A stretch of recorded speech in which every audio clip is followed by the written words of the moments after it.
નમસ્તે.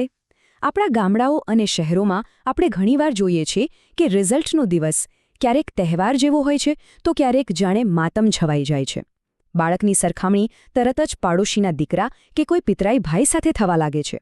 પણ શું આ દબાણ ખરેખર તેમને આગળ વધારે છે? ના, બિલકુલ નહીં. એ તો માત્ર પરીક્ષાનો ડર પેદા કરે છે, એક એવી દિવાલ જે શીખવાની આખી પ્રક્રિયાને જ રોકી દે છે. આ એક વાક્ય છે ને, એ દરેક બાળકના મનમાં કોતરાઈ જવું જોઈએ. એમને એ વિશ્વાસ હોવો જોઈએ કે આપણો પ્રેમ અને ટેકો કોઈ શરતને આધીન નથી, પરિણામ ભલે ગમે તે આવે. તો ચાલો આજે આપણે સાથે મળીને આ ડરની દિવાલને તોડવાના રસ્તાઓ શોધીએ. આપણે જોઈશું કે કેવી રીતે આપણું ધ્યાન માર્ક્સ પરથી હટાવીને બાળકના પ્રયત્નો પર લાવી શકાય.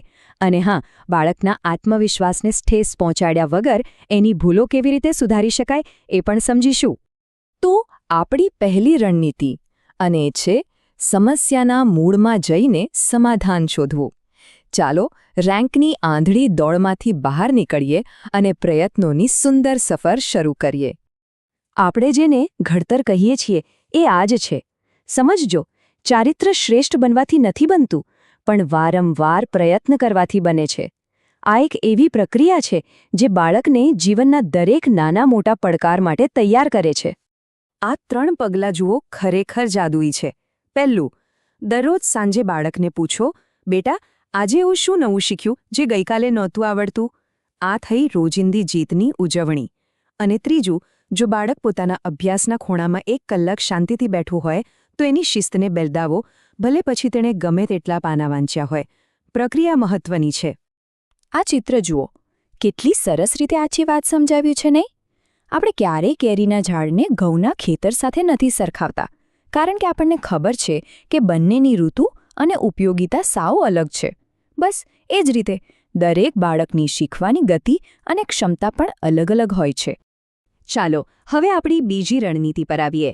આ એક એવી મજેદાર અને વ્યવહારુ પદ્ધતિ છે જે શીખવાની પ્રક્રિયાને રમત જેવી બનાવી દે છે અને ડરને દૂર ભગાડે છે. ચાલો એક ક્ષણ માટે વિચારીએ. જ્યારે આપણું બાળક કોઈ ભૂલ કરે છે ત્યારે આપણી પહેલી પ્રતિક્રિયા શું હોય છે?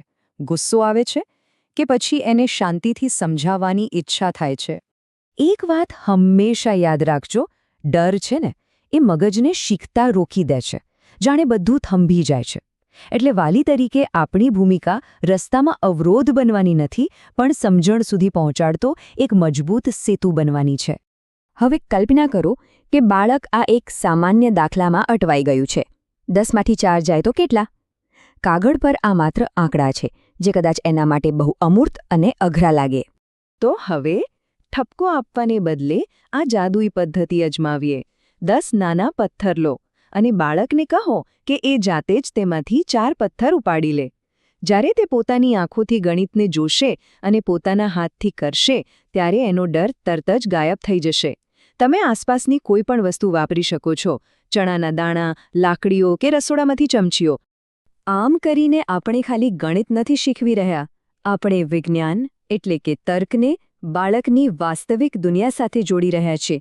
અને આવું કરવાથી વાલી માત્ર વાલી નથી રહેતા, પણ બાળકના પહેલા અને સૌથી વિશ્વસનીય વૈજ્ઞાનિક બની જાય છે. અને હવે આપણી ત્રીજી અને અંતિમ રણનીતિ. આ ખાસ કરીને બોર્ડ જેવી મોટી પરીક્ષાઓના તણાવને હળવો કરવા માટે છે. અહીં 2 બહુ સરળ પણ એટલા જ શક્તિશાળી નિયમો છે. પહેલો, 50-10નો નિયમ. એટલે કે 50 મિનિટ એકદમ ધ્યાનથી અભ્યાસ અને પછી 10 મિનિટનો એવો વિરામ જેમાં થોડું હલનચલન થાય. અને બીજો, સૌથી મહત્વનો મંત્ર. બાળકને વારંવાર કહો, કાગળ પરના માર્ક્સ આ પરિવારમાં તારી કિંમત નક્કી નથી કરતા. જ્યારે બાળકને ખબર હોય છે ને કે નિષ્ફળતા છતાં પણ તેને એટલો જ પ્રેમ મળશે, ત્યારે એના ખભા પરથી ડરનો મોટો બોજ ઉતરી જાય છે. અને ખબર છે, ત્યારે વધુ સારું પ્રદર્શન કરે છે. તો અંતે આપણો ધ્યેય શું છે? શું આપણે એવા ટોપર બનાવવા છે જે હંમેશા સ્પર્ધા અને નિષ્ફળતાના ડરમાં જીવે, કે પછી એવા વિચારક જે પડકારોનો હિંમતથી સામનો કરે અને દરેક ભૂલમાંથી કંઈક નવું શીખે?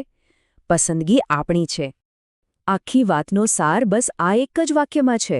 બાળકના ભવિષ્ય તરફ જતા રસ્તામાં અવરોધ બનવાને બદલે ચાલો આપણે એક મજબૂત સેતુ બનીએ.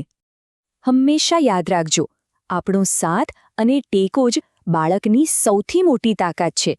ચલો આપણે એવા વાલી બનીએ જે જીતની ઉજવણી તો કરે જ, પણ એનાથી પણ વધારે પ્રયત્નની ઉજવણી કરે. પરીક્ષાના તણાવને કેવી રીતે દૂર કરવો અને બાળકના આત્મવિશ્વાસને કેવી રીતે મજબૂત બનાવવો, એના માટે વધુ માર્ગદર્શન જોઈતું હોય તો birbal.com ની મુલાકાત ચોક્કસ લો. યાદ રાખજો, તેમના ઉજ્જવળ ભવિષ્યનો સેતુ આપણે જ છીએ.